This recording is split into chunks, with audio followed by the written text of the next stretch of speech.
ప్రసాద్ దోస్త్ మాత్రమే చూడండి. అదే అప్పుడే కిక్కు. పేపర్ లేకపోతే సినిమా బొక్క అంతే. పేపర్లు ఉండాలా, షర్ట్లు ఎగరాలా, అప్పుడే సినిమా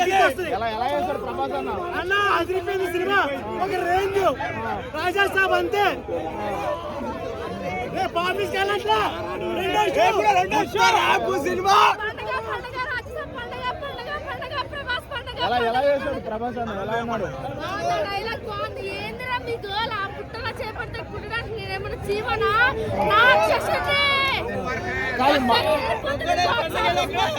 మారుతూ నిలబెట్టుకున్నాడా ఇచ్చిన ఛాన్స్?